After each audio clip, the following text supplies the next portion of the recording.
എടോ, താൻ മൊറാൾ സംഭവം എന്ന് കേട്ടിട്ടുണ്ടോ? കയ്യൂർ വെടിവെപ്പ് എന്ന് കേട്ടിട്ടുണ്ടോ? ഇതൊക്കെ ഒരുപാട് തവണ കേട്ടിരിക്കുന്നു സാർ. ആ, താനൊക്കെ കേട്ടിട്ടേ ഉള്ളൂ. അതിന്റെ മുന്നണി പോരാളിയായിരുന്നടോ ഈ ഞാൻ. അതങ്ങ് പള്ളി പറഞ്ഞാ മതി. ആ പരിസരത്തെങ്ങും ഇദ്ദേഹം ഉണ്ടായിരുന്നില്ല. എംപോക്ക് തന്നെ പറയുന്നു. എടോ, താനൊരു വിപ്ലവകാരിയുടെ ഇന്റഗ്രിറ്റിയാണ് ചോദ്യം ചെയ്യുന്നത്. ഇതൊക്കെ ഞാൻ പറയുന്നതല്ല, സാറിന്റെ തന്നെ പാർട്ടിയിലെ വല്യമാൻ പറയുന്നതാ. അനക്കറിയാടോ ആ വല്യമാനെ. പോളിറ്റല്ലേ പോളിറ്റ്. പറ്റിയ അവസരം വരട്ടെ, ഓന്റെ ബ്യൂറോ ഞാൻ വെട്ടി നിർത്തും. അതൊക്കെ ഞങ്ങൾ തമ്മിൽ തീർത്തോളാം.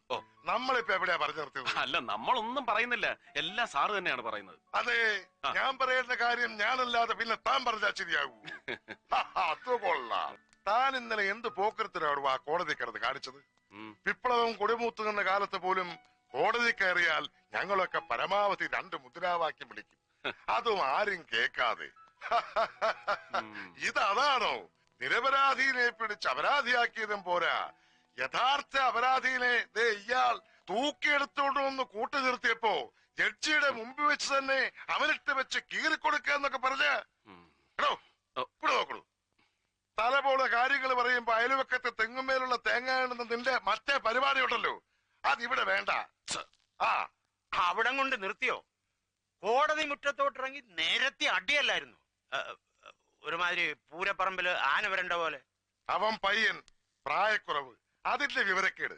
താൻ അവിടെ എന്ത് ചെയ്യായിരുന്നു? എന്റെ പൊന്ന് സാറേ, സീനിയർ നിന്ന് ലാൻഡ് ഓർഡർ ഇട്ട് ഇണ്ടനടിക്കുമ്പോ എനിക്ക് എന്നാ ചെയ്യാൻ പറ്റും സാറേ? പിന്നെ ഞാൻ നോക്കിയും കണ്ട് നിന്നതുകൊണ്ട് ഇങ്ങേരുടെ തടി രക്ഷപ്പെട്ടു. ഓ, ഞാനെന്തെങ്കിലും ചോദ്യം ചെയ്യാൻ വിളിച്ചാൽ എന്തൊരു എളിമ! ഈ കണ്ട ചെയ്തെല്ലാം ചെയ്തു കൂട്ടിയത് ഇയാളാണെന്ന് ഈ മോന്ത കണ്ടാൽ ആരെങ്കിലും പറയൂ? മുഹമ്മദേ, നൗ ഐ ആം സീരിയസ്. ഇനി എന്തെങ്കിലും മേജർ ആക്ഷൻ എടുക്കണമെങ്കിൽ അതെന്റെ പെർമിഷനോടെ മാത്രം മതി. എങ്കിൽ ഒരു ഇമ്മീഡിയറ്റ് ആക്ഷനുള്ള പെർമിഷൻ അങ്ങ് എനിക്ക് ഇപ്പൊ തരണം. എന്താണ് ഇഷ്യൂ? ചതി. ചതിക്കുത്തരം മുറിപ്പത്തല്. അതിന് പെർമിഷൻ വേണ്ട, ഓൺ ദ സ്പോട്ട് കൊടുത്തോൺ. Thank you sir.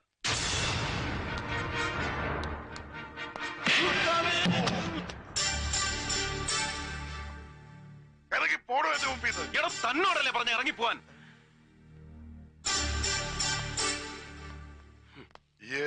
എംഎക്ക് സൈക്കോളജിയാ പഠിച്ചേ?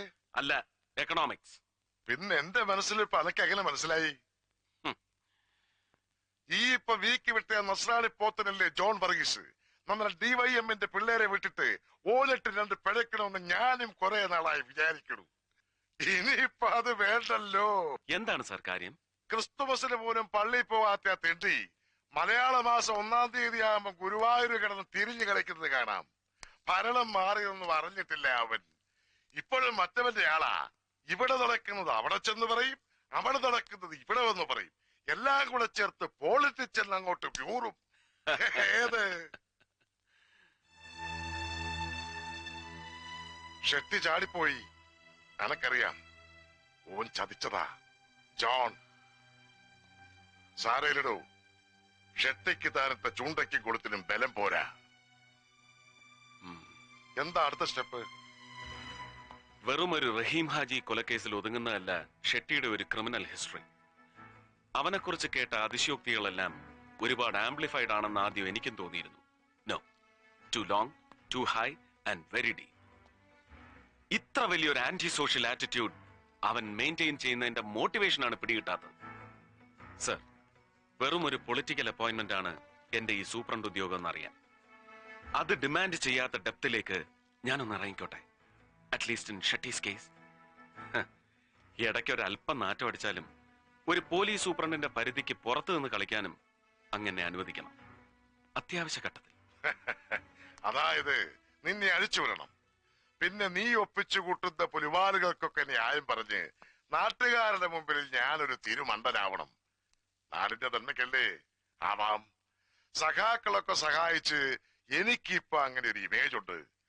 കോമാളി ഇല്ല സർ, കോമാളി അല്ലാത്ത ഒരാളെ ഇവിടെയുള്ളൂ. That's U. അങ്ങ് മാത്രം. സലാം.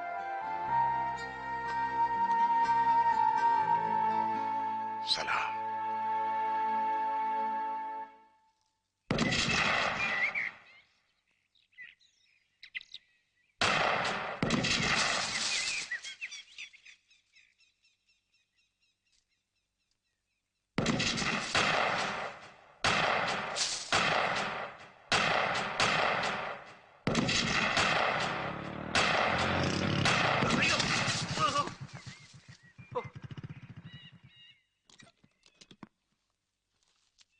സാറേ കാഞ്ചിന്ന് കൈയെടുക്കണേ.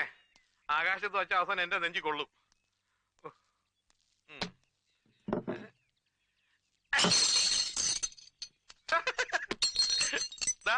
ഇത്രയേ ഉള്ളൂ കാര്യം. ഒരു കാലിക്കുപ്പി പോലും പൊട്ടിക്കാൻ അറിയാത്ത ഒരു പോലീസ് സൂപ്രണ്ടും പട്ടച്ചാരായം പൊട്ടിച്ച് നടക്കുന്ന ഒരു ഷാർപ്പ് ഷൂട്ടറും. അല്ല, ഇയാൾ ആരുവാ? ജസ്പാൽ റാണയുടെ മച്ചമ്പിയ. രണ്ടു കണ്ണും തുറന്നു പിടിച്ചാൽ തന്നെ ആടേതാ പൂട ഏതാണെന്ന് തിരിച്ചറിയാൻ മേലാത്ത ഇങ്ങേരാ ഇനി ഒറ്റ കണ്ണ് വെച്ച് ഉന്നം പിടിക്കുന്നത്. ഈ ഷെട്ടി ചാടിപ്പോയ ചമ്മലിൽ ടെൻഷൻ അടിച്ചിരിക്കുന്ന നിങ്ങൾ ഇനി തോക്കല്ല വീരം കൊണ്ട് വെടിവെച്ചാലും കുപ്പി പൊട്ടാൻ പോണില്ല. എന്റെ പണിക്കർ സാറേ, ഉണ്ട സർക്കാരിന്റെ ആണെങ്കിലും നമ്മുടേതാണെങ്കിലും വേസ്റ്റ് ചെയ്യരുത്. കോസ്റ്റ്ലിയാ. സാറ് ദൈവത്തെ ഓർത്ത് ഈ വെടി ഒന്ന് നിർത്ത്. താൻ നിർത്ത്. തന്നെ ഏൽപ്പിച്ച കാര്യം എന്തായി? ആ ചക്രവാണിയെയും അയാളുടെ ബാക്ക്ഗ്രൗണ്ട്സിനെ കുറിച്ചുള്ള ഫുൾ ഡീറ്റെയിൽസ് ഈ ഫയലിലുണ്ട്. എന്താടോ ഇത്? ഒരു രക്ഷയില്ല സാർ. ഒരുമാതിരി അഡ്രസ് ഉള്ള സകല നാടക കമ്പനികളും കയറി അന്വേഷിച്ചു. ചക്രവാണി എന്ന പേരുള്ള ഒരു ഡയറക്ടറെയോ റൈറ്ററെയോ നടനെയോ അവർക്ക് മുമ്പ് പരിചയമില്ല. ഒരൊറ്റ പബ്ലിഷിംഗ് കമ്പനി പോലും ഇയാളുടെ ഒരു വർക്കും മുമ്പ് പബ്ലിഷ് ചെയ്തിട്ടില്ല. ഈ അക്കാഡമി അവാർഡ് കിട്ടിയ ചക്രവാണിയുടെ ഒരു സാധനം TC ബുക്ക് റിലീസ് ചെയ്തിട്ടുണ്ട്. അതും 500 കാപ്പി. എന്തിനധികം? വിൽപ്പനയല്ലോ ഉദ്ദേശം. പോരല്ലോ ഗുരുമൂർത്തി. അങ്ങനെ 100% അനോണിമസ് ആയ ഒരു പാസ്റ്റ്, അത്തരം ഒരു ഭൂതകാലം ഈ ലോകത്ത് ഒരുത്തനും ഉണ്ടാവില്ല. തന്റെ അന്വേഷണത്തിൽ എവിടെയെങ്കിലും ഒരു മിസ്സിംഗ് ലിങ്ക് ഉണ്ടാവും. ഒന്ന് ചുഴിഞ്ഞ് ചിന്തിച്ചു നോക്കിയേ, എന്തെങ്കിലും വിഴുങ്ങിപ്പോയിട്ടുണ്ടോന്ന്.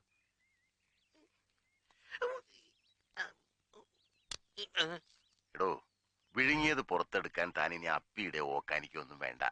ഒന്ന് ആലോചിച്ച് നോക്കാനേ പറഞ്ഞോളൂ. കായംകുളത്ത് ഒരു ട്രൂപ്പിലെ കിളവൻ മാനേജർ പറഞ്ഞു, അന്നത്തെ അവരുടെ സൂപ്പർ സ്റ്റാർ ആയിരുന്ന മഞ്ചേരി മാധവിന്റെ ഒരു നടിയുണ്ട്, അവളെ ചക്രവാണി എന്നൊരു കത്തം വലിക്കാരെ അടിച്ചോണ്ട് പോയി. ആ ചക്രവാണി തന്നെയാണ് ഈ അവാർഡുകാരൻ ചക്രവാണി എന്നാ കിളവൻ പറയുന്നത്. അസൂയ. അസൂയാണെന്ന് എന്താ ഇത്ര ഉറപ്പ്? ഞാൻ അന്വേഷിച്ചു. മഞ്ചേരി മാധവിന്റെ നടി ഇപ്പോഴും ഉണ്ട്. ചത്തിട്ടില്ല, ജീവിച്ചിരിപ്പുണ്ട്. പക്ഷെ പ്രേമിച്ചതും ഒളിച്ചോടിയതൊന്നും നമ്മുടെ ചക്രവാണിയുടെ കൂടെ അല്ല, ഒരു പാവം വെളിച്ചപ്പാടന്റെ കൂടെ, അയ്യപ്പൻ. താൻ ഈ മാധവിയെ നേരിൽ കണ്ടോ? ഇത്രയും ഡീറ്റെയിൽസ് കിട്ടിയ സ്ഥിതിക്ക് അതിന്റെ ആവശ്യമില്ലല്ലോ. ആവശ്യമുണ്ട്. മാധവിൻ തന്നെയായിരുന്നു പേര്.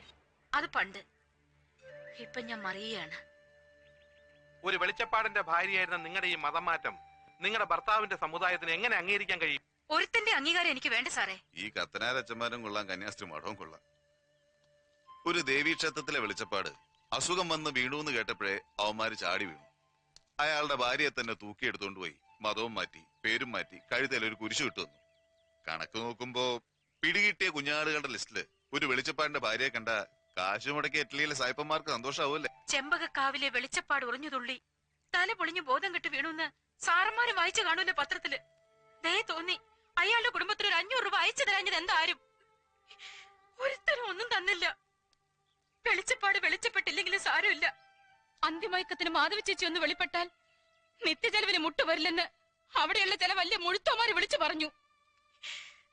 കെട്ടിയവനെയും കുട്ടികളെയും പോറ്റാൻ ഞാനെന്താ അത് ചെയ്യണമായിരുന്നോ? പള്ളിക്കാര് കഴിഞ്ഞില്ലായിരുന്നുവെങ്കിൽ ഞാൻ ചിലപ്പോ അതും ചെയ്തു പോയേനെ.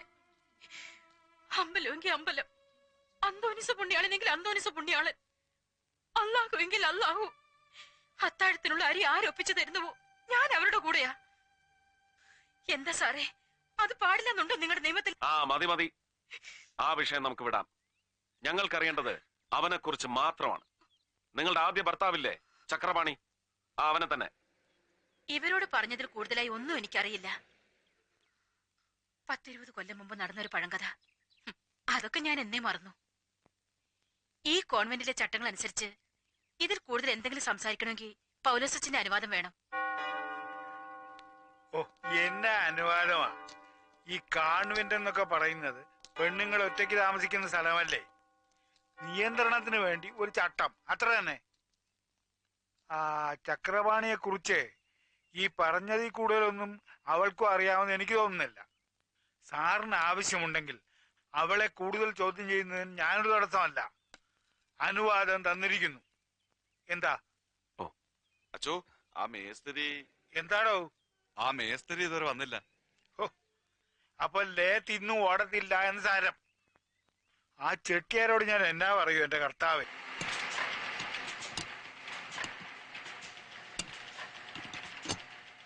ആ ഇനി ഒന്ന് ഓൺ ചെയ്തേ. തമ്പുരാൻ കാത്തു. വലിയ ഉപകാരമായിപ്പോയി കേട്ടോ പണിക്കർ സാറ്. നക്ഷത്രക്കാലം എണ്ണി നിൽക്കാതെ ഞാൻ വിഷയത്തേക്ക് നോക്കണ. ചവിട്ടി ഓടിച്ചു നാളെ ഓടി വന്നാലേ നന്നാക്കി തരാൻ പണിക്കർ സാറിനെ കിട്ടത്തില്ല, മനസ്സിലായോ? പോലീസിൽ ചേരുന്നതിന് മുമ്പ് മെക്കാനിക്കലായിരുന്നു ഇല്ലയോ? ഓ, അതിന് പോലീസിൽ കയറിയിട്ടും വലിയ വിശേഷമൊന്നുമില്ല. അവിടെ ഇതൊക്കെ തന്നെ പണി. അത് പറ. അങ്ങനെ വരട്ടെ. അതല്ലേ ഇത്ര വലിയ കൈത്തഴക്കം.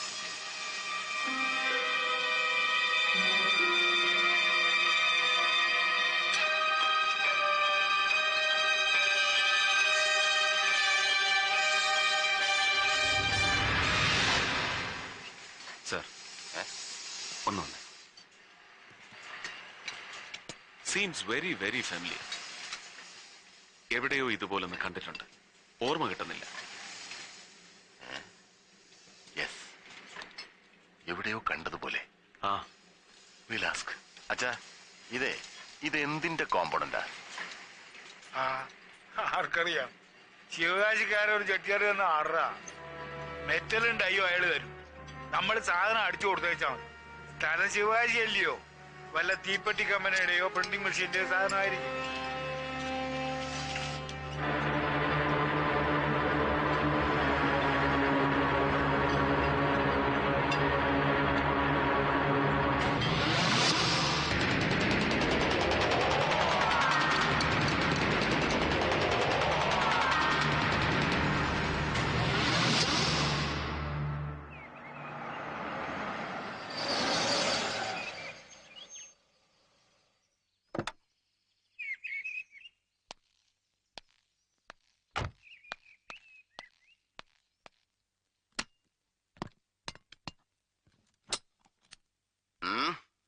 AK-47 Anton Kalashnikov 47.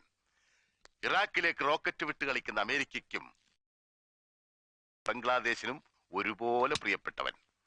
ഈ സെമി ഓട്ടോമാറ്റിക് റൈഫിളോ ഇതിന്റെ യൂറോ അമേരിക്കൻ ഇമിറ്റേഷൻസോ ഉപയോഗിക്കാത്ത ഒരു മിലിറ്ററി ഫോഴ്സുമില്ല ലോകത്ത്, ഇന്ത്യ അടക്കം. പഴയ സോവിയറ്റ് യൂണിയനിൽ നിന്ന് പിരിഞ്ഞുപോയ പല സ്റ്റേറ്റുകൾക്കും ആഫ്രിക്കൻ ഏഷ്യൻ ടെററിസ്റ്റുകൾ ചെലവിന് കൊടുക്കുന്നത് വെറുതെ അല്ല, ഇവനാണ് പ്രതിഫലം. സംഘടിപ്പിക്കാൻ വളരെ ബുദ്ധിമുട്ടിയോ? അല്പം. ആർട്ടിലറി കോറിൽ ഒരു സീക്രട്ട് സ്പെഷ്യൽ റിക്വസ്റ്റ് കൊടുത്തു, അറ്റാക്ക്. പോലീസിൽ അങ്ങനെ ഒരു വകുപ്പുണ്ട് പുതിയതായി. പക്ഷെ ഉപയോഗിക്കണമെങ്കിൽ വേറെ പെർമിഷൻ വേണം. അത് നമുക്കില്ല സാർ. ഉപയോഗിച്ചു നോക്കിയേ പറ്റൂ. പാടില്ല സാർ. അതിന് കോർട്ട് ഓർഡർ പോലെയുള്ള വാലിഡ് ഡോക്യുമെന്റ്സ് വേണം.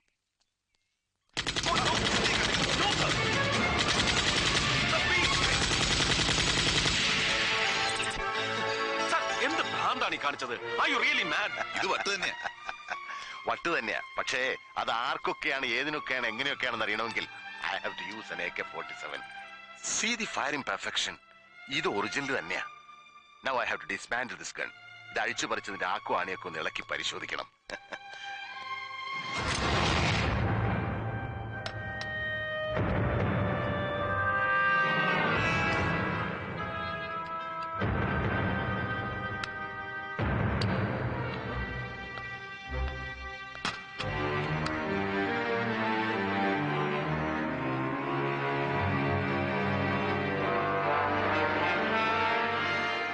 Come on, guys. See this.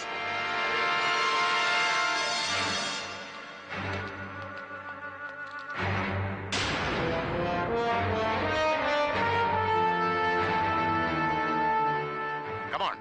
Use your brains. ഓർമ്മയില്ല? സൂക്ഷിച്ചു നോക്ക്. ഒരവനും ഓർമ്മയില്ല? മനസ്സിലായില്ല? ഛേ. Come on. ബുദ്ധി ഉപയോഗിക്കുക. Come on. ഛേ, എടാ മരത്തലയന്മാരെ, തലച്ചോറില്ല ഒരുവനും. കണ്ടിട്ടില്ല ഇതിനു മുമ്പ്? Please use your brain.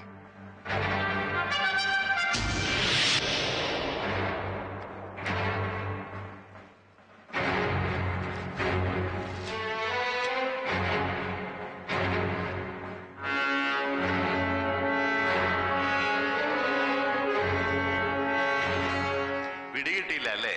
That is AK-47 reverbing knot. Not എന്ന് പറഞ്ഞാൽ KNOT not. Now, identify original ഏത്, ഡ്യൂപ്ലിക്കേറ്റ് ഏത്? കഴിയുന്നില്ല. യുവർസെൽഫ്? Exactly see. ഇനിയിപ്പോ തിരിച്ചറിയാതെ എങ്ങനെയാ ഇത് റീഫിറ്റ് ചെയ്യുന്നത്? ഈസി.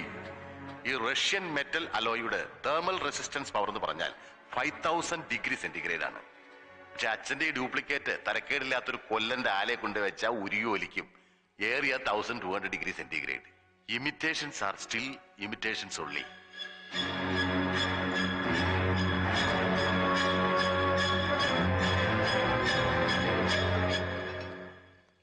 ഇതിപ്പോ വന്ന് വന്ന് ഷെട്ടിയൊന്നും ഒരു ടാർഗറ്റേ അല്ലാതെ അവൻ വെറും ഫോർത്ത് റേറ്റ് ക്രൂക്ക്.